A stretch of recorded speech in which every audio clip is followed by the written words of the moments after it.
Hey, what's going on, guys? This is Hanz here, and welcome back to another Fnia lore video. Now, today, as you'll notice, it's a little bit shorter than, the last video, just because it is only the interview with BucketKight today. Enough rambling, and let's get on with it. How we doing today? Oh, I'm doing all right. So let's start by introducing yourself. Hello everyone. My name is BucketKight. I am the current co-director of Fivenightsinanime Spooky Edition. I am also one of the co-creators of Fivenightsinanime Reborn. Humble brag, humble brag. So, how long have you been doing artwork?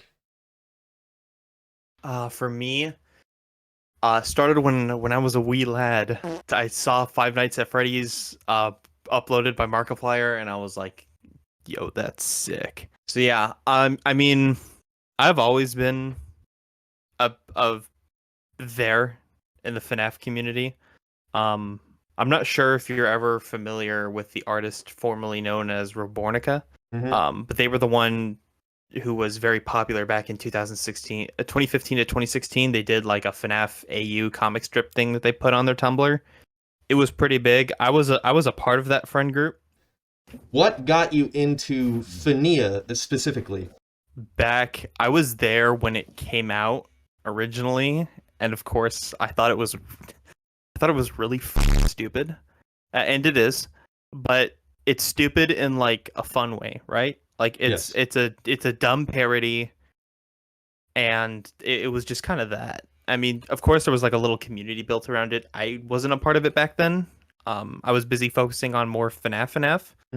But suddenly something changed. I was in high school and I met a friend, and me and her, we decided to play Five Nights at Freddy's fan games, and we eventually came down to the first Five Nights in Anime created by Marisu. And on stream, I beat Night 6 of the first Five Nights in Anime, and then moved on to the second game, and then got as far as I could in the unfinished third game. But ever since then, like, it started off with like a couple inside jokes between me and her, and then it just kind of escalated from there. Like, we started drawing art, and then we found the absolute gold mine of really not Wattpad. What was it called? Cloud novel. Five Nights in Anime visual novels. And like, no hate to the creators of these cloud novel visual novels. You all are wonderful people, but the quality on those visual novels was definitely something to behold.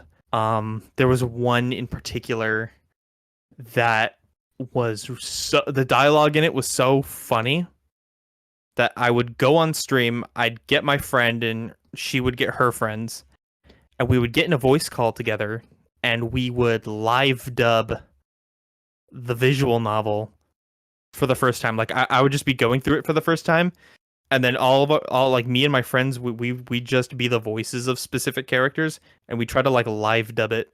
And fun fact, one of the ghosts, specifically Bonnie's ghost in Five Nights in Anime SP, is actually named after her. Interesting.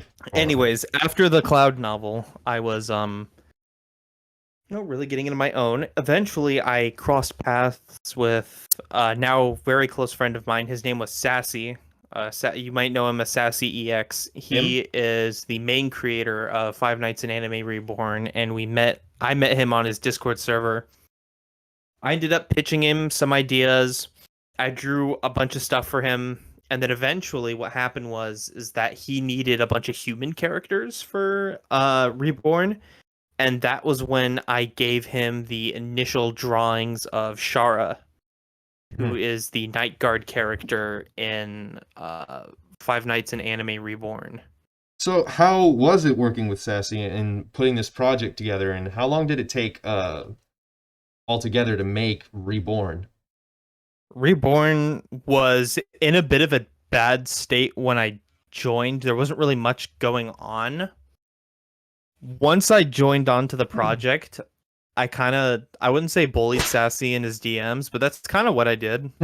I was really like on board, like, let's do it, let's go. Eventually, we ended up picking up more people onto the project, specifically an artist named Chroma, who helped do the backgrounds. and another person on Sassy's team. His name is DJLC. He was the one who actually did the OST for Reborn, and I believe he's still an active member right now in the community. I still talk with him every once in a while. Great guy. You should definitely follow him. Obviously, I'm not sure if you know, but Marisu has, directly reached out to us on this project. Just he's an amazing guy. He's left tons of positive comments on our work, and he was so grateful for me and Sassy when we made Fnia Reborn, that once I moved from Reborn into SP, he was more than happy to see what would happen for a sort of reboot of Fnia. So that's kind of what this project is all about. Trying to bring it back to life type deal? Or... Yep. Honestly, And bringing things back to life is kind of the theme of SP anyways, so it's thematic in a way. Yeah, so it's kind of like, like you said, in a very poetic in a sort of way, yeah. Definitely. I mean, we just revealed a couple new characters for SP. That's really it. We of course got Candy and Cindy from Five Nights at Candy's, who are now anime boy and girl, which is very nice. And then obviously, of course, we have the big reveal of Tangle. Oh yeah, Tangle. So speaking of Tangle, is Lolbit also going to be there or no? Lolbit will be there. Okay, Spring Bonnie. Spring Bonnie will not be the Spring Bonnie you know. So, Tangle is actually a pretty unique character. I'm sure you could read below. She actually did leave a message. Tangle is the partner of White Rabbit, and Tangle is his partner. Tangle is more so involved in the art and the game mechanics. She's actually the one that is running the custom night in SP. She's also the one who creates all these fun custom challenges for custom night. I'm sure you're probably familiar with custom night of just having standard difficulty settings like 1 to 20 AI level, and that's it. That is not how it works in SP. You are going to do everything and be everywhere in that building. I mean, I can already tell you that compared to Reborn, if you think you're going to go through the entire game just sitting in one office, you are dead wrong. So, Bonnie. So, what is her personality trait? What is Bonnie is the youngest of the group. Very energetic, and she is also very dumb. She definitely has this innocent naivety about her. Her creativity and her determination to please people, especially Freddie, makes her incredibly dangerous. What about Chica? Chica is the soft, motherly core of the anime convention. Her big thing is hospitality. If she likes you, and like she really likes you, and you said, "Hey, I want chicken nuggets," she will literally drop whatever she's doing, run to the kitchen. She'll make you some chicken nuggets. Just because she is this caring motherly figure doesn't mean like she's a pushover. She absolutely has a little bit of attitude about her, and she definitely has a lot of history with Freddie, and she is not afraid to call Freddie out on bullshit. What about Foxy? She is a show-off. She likes to entertain. She likes being in the spotlight. At the same time, she is also kind of psychotic. There definitely is damage to that logic circuit of hers that just has not been fixed. She'll say like, "Oh, rain is the blood of those darn sea devils," and just that makes like no sense. She's crazy, but in a fun way. All right, any other questions about characters or plot or anything that tickles your fancy? Well, I got a little bit of insight on Freddie that she really does have history with Mike. What is the history with her and Mike? Her and Mike have bad blood that has extended for probably at least a decade. That bad blood is something Mike has completely forgotten about. Freddie has not. Someone who has tried their hardest for a very long time and has just gotten the short end of the stick repeatedly over and over again. And I think a good way to contrast her is with Reborn's Freddie. Mhm. Obviously, you know the plot of Reborn and SP are two completely different things, but I've written both characters. Reborn's Freddie is a psychopathic egomaniac who only cares about herself and would gladly burn down the entire pizzeria if it meant she had like a 1% chance at stardom. But I wanted to do something on my own. I ended up with a new game idea. It was called Project Aphrodite.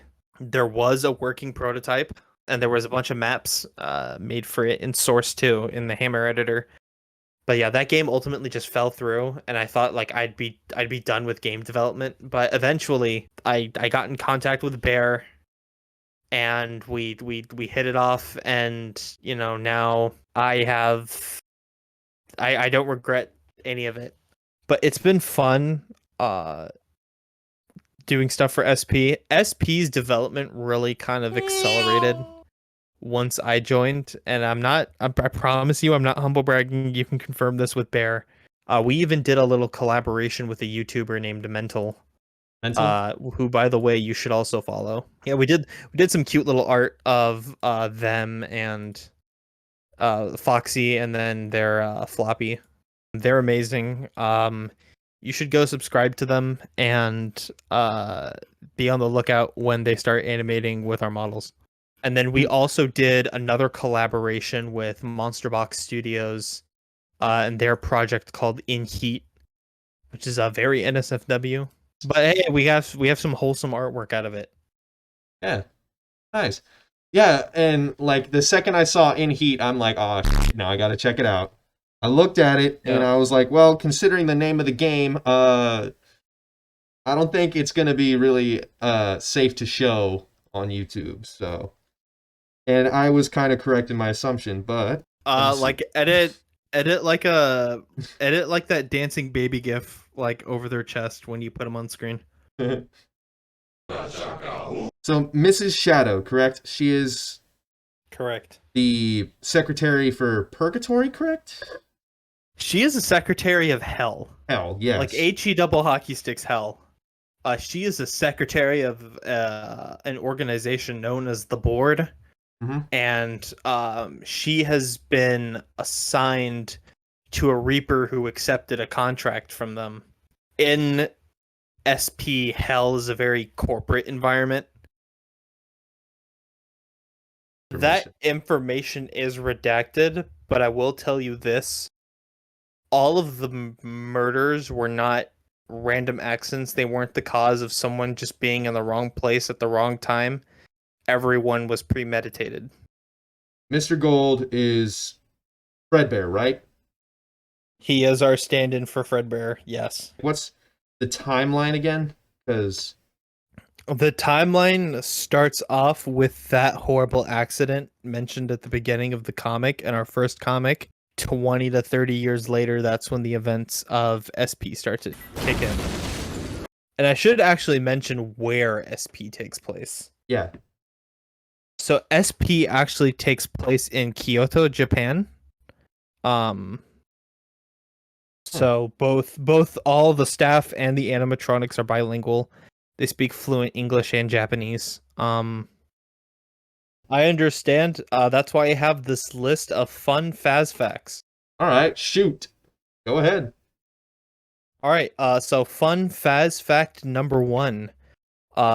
Every animatronic has a built-in biofuel reactor, meaning they can consume edible materials and convert that into electricity. All the animatronics in SP, and the bottoms of their feet, they actually have magnetic discs, and they actually wirelessly charge on the stage. There is a whole lot of stuff for SP. Like for the people who really want to dig in there, Which I'm terrible at. you will find what you're looking for. If you want the day schedule for the Frederica Fazbear's anime convention, you can find the schedule, the full staff schedule. Everything has already been written out. Faz fact number 2. I'm sure a lot of FNAF games play with the fact that the animatronics are never allowed to leave the building. That is not true for SP. Any animatronic can request to be let out as long as they have 2 or more authorized chaperones. If, for example, Bonnie wanted to go grab something at a sushi bar, right? If 2 or more staff members who are authorized can chaperone her and she's not doing anything, she can change into street clothes and leave the building. Of course, if you're being a chaperone, you have to sign a really, extensive NDA, and if you lose Bonnie, you're going to be sued for everything you're worth. All right, Faz fact number 3. This one is pretty cool. There is a system in Fnia SP known as the API, which stands for the Audio Programming Interface. It is a small little metal box that can play pre-recorded audio bytes, and these audio bytes, when heard by an animatronic, can execute scripts internally on the fly. For example, if I had a sound bite that's like 5 seconds long, and it's the command to return to stage, any animatronic within earshot of hearing it returns to the stage. So Do keep in mind, though, it is very experimental and it doesn't always work. is there any other upcoming characters as well? I heard that Flumpties is gonna be inside SP as well. That is also correct. He's going to have his own sort of spin-off game in SP's universe that will come way down the line. We have Pop Goes, we have Five Nights at Candy's, we have our own version of Flumpties, our own version of Fazbear and Friends, and of course we do have the Rebornica AU. Are you guys selling the game or is it free? The game is free. Once we release the game, we'll release the models for free. We'll release high quality artworks for free. This is for the community. We're not aiming to make a profit. Way too much free time on our hands. It's not just Tangle and White Rabbit. We have one more coming to complete this triad. She is very tall. She's very red. She is also very angry. Anyways, if you follow us on Twitter at Fnia SP, you'll be the first to see her when she comes out. Go follow him or I'll find you.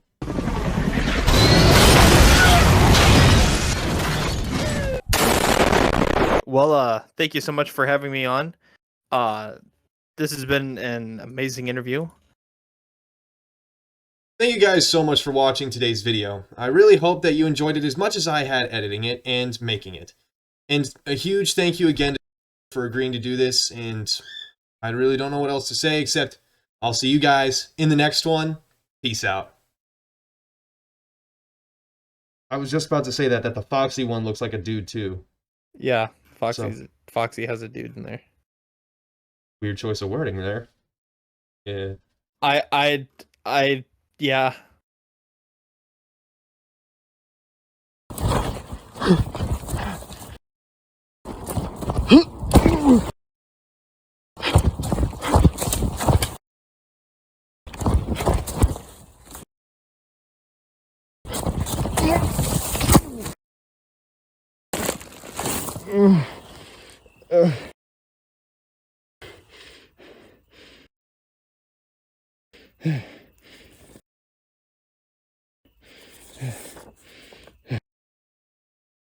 I just need to get out of here.